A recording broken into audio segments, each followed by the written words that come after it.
Welcome back to First Take. Let's get right into it. LeBron James responding to comments Kyrie Irving made on Katie's podcast a couple months ago, where his former teammate questioned the Kings' clutch abilities. Appearing on the Road Trippin' podcast, James gave his take on Kyrie's statement. I was a little like, damn. Once I got the whole transcript, I was like, damn. I wasn't like, oh, you're tripping. I've hit game-winning shots my whole life. I wasn't like that. I was like, damn, because I played with him for 3 seasons. The whole time when I was there, I only wanted to see him be an MVP of our league. I only cared about his success, and it kind of hurt me a little bit. Stephen A., do you think LeBron should be hurt by what Kyrie said? I don't think he should. Listen, we all know where I stand about how Kyrie has acted in terms of his quotes to his statement to the media. But that has absolutely nothing to do with what transpired in Cleveland with him and LeBron James. Their relationship wasn't as great as at least LeBron has tried to portray. I don't think that the comments that Kyrie Irving made about LeBron were right, but I do know that's how Kyrie felt. Kyrie felt that he should have been that dude in closing moments. He felt like LeBron James wasn't a reliable shot in clutch time situations as much as he was. Him saying that, Kevin Durant is the first guy that he could look at. I think that anybody that looks at Kevin Durant shoot the basketball and recognizing the scoring machine that he is, you can conceivably understand why Kyrie would say such a thing. The question, however, was the timing. LeBron James was in the finals when Kyrie Irving made that statement to Kevin Durant on that podcast. And so the question would be why? And it was real simple. Kyrie didn't give a damn about how LeBron James felt. So if you're LeBron James, let's not pretend like, you're taken aback and shocked and disappointed and hurt by something that Kyrie has said when you've known for a while how Kyrie Irving feels about you, at least to some degree. I'm not trying to sit up there and say hatred and things of that nature because we don't know all the intricate details. They keep that amongst themselves for the most part. It's a very tight circle of individuals who know all the intricacies that involves their relationship. But Kyrie Irving did come on First Take and speak about that. You saw, Max, how relatively nonchalant he was about not consulting with LeBron James about wanting to leave Cleveland, not consulting with LeBron James about wanting to depart and part ways and what have you.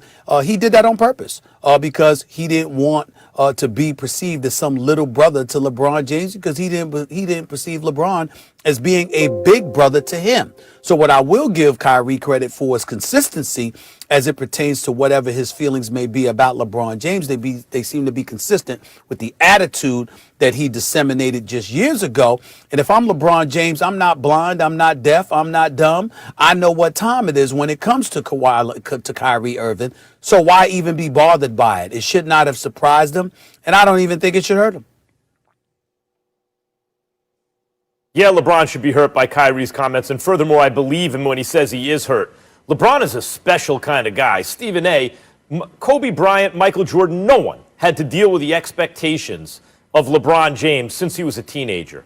And, Jordan and Kobe may have had those expectations for themselves, but so did LeBron. And LeBron had the expectations of the world on him. And he also had the world telling him how great he was the whole time. And so naturally, anyone in that situation is going to be self-involved to a degree and have an ego, obviously, right? And maybe he and Kyrie didn't get along that way. But LeBron's track record, what kind of person is he? Not only does he stand up for social issues and for the president and to the United States, whatever else, but he's taken along with him people he's known since high school, since he's a teenager, and met along the way. And as you say, provided them with opportunities. Not a handout, but like, here's an opportunity. Can you do it? And those who can have remained with him. Look at the relationships LeBron has. And so someone like that, when they feel like they really were well-intentioned towards someone, and no one's perfect, and no one has pure motives, and I'm sure Kyrie is justified in some of the stuff he thinks about LeBron, right? Like, as in any relationship, especially with a guy with as much power as LeBron. But like, would that hurt a guy like that? You know, if someone said, yeah, sure. Think about the relationships LeBron has made with the two other superstar players he's played with. I love Chris Bosh. I think he should be in the Hall of Fame one day. Kevin Love is excellent, but we're talking about the superstars. Dwayne Wade. How's Dwayne Wade and LeBron's relationship? They've been best friends for how many decades now? How's LeBron and AD's relationship look to everyone? looks great, right? Because LeBron playing with these guys understands this dude is trying to take us to the promised land, and he knows that he needs the best out of me, so he has my best intentions at heart. AD clearly understands this. And LeBron responds when AD challenges him to play defense. It's a two-way street. LeBron deferred too much to Dwayne Wade. It took Dwayne Wade saying, you gotta be the man, right? Before they really took off and fulfilled their potential. And how's the relationship with LeBron and Dwayne Wade been through the years? And how's the relationship with LeBron and AD right now?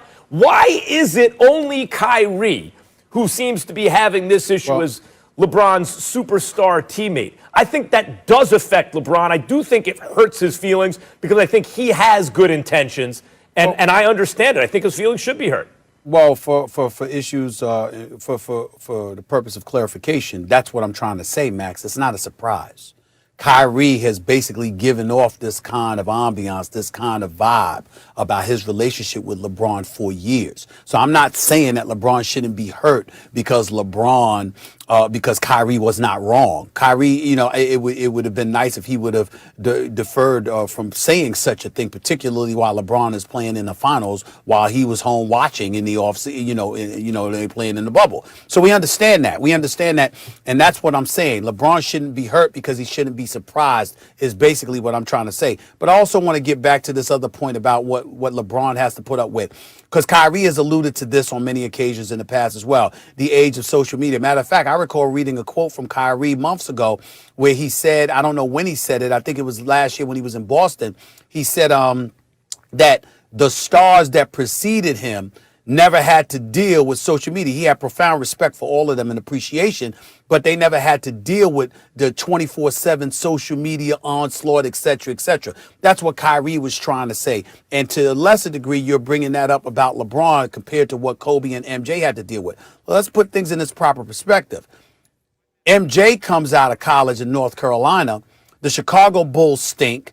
And on top of it all, Magic and Bird and Isaiah were in the league vying for championships, and Julius Irving and Moses Malone was in Philadelphia for a couple of years. In the case of Kobe came into the league in 96. By 2001, he had won a title with Shaq and those boys. That would be why they didn't have the pressure. Whereas with LeBron, you came into the league out of high school, you chose Michael Jordan's number, you were on the cover of Sports Illustrated as the chosen one, and for those first several times over the years, you were in a position to win the championship, including against Dallas, when you didn't show up in those last 4 games of that series, and that's how y'all lost the finals. But Stephen A. So he contributed to that pressure, unlike MJ and Kobe, is what I'm saying.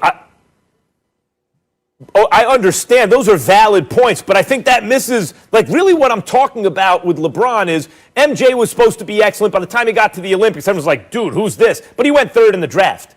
Kobe went lower than that, right? They were not, neither one was supposed to be the best player who ever lived. LeBron was supposed to be the best player who ever lived since he was a teenager. Magic and Michael had a baby. Look at him. He was the No one assumed he was going to be better than MJ? Probably in any sport of all time. Stephen A., but we were watching to find out, right? Like, it was a legitimate candidate. That's fair. We were watching to find out. Of course, you're not better than MJ before you ever play in the pro. And he came straight from high school, right? So the pressure on him. And also, think about the way everyone treats you. The world treats you differently. For you to wind up as grounded as LeBron is, whatever Kyrie's interaction with LeBron has been, to bring it back to Kyrie and LeBron, and whether LeBron's feelings should be hurt. However LeBron may have given him his high hat or acted like looked down, whatever Kyrie is feeling, LeBron has been treated this way his whole career and yet remains an unusually well-rounded person and down-to-earth person considering all that. And the proof in the pudding is his relationships with his other star teammates. It's not the same with Kyrie, and I do think that hurts a guy who genuinely cares about that stuff in LeBron James. Here's the bottom line. LeBron James is incredibly, incredibly responsible. He's a consummate professional that shows up and recognizes all the things that come along with his responsibilities as a basketball player and an iconic figure. Kyrie's learning to do that. Hope so. All right. Yeah. Got to keep it rolling, guys. We got a lot of NFL boxing to get into still here on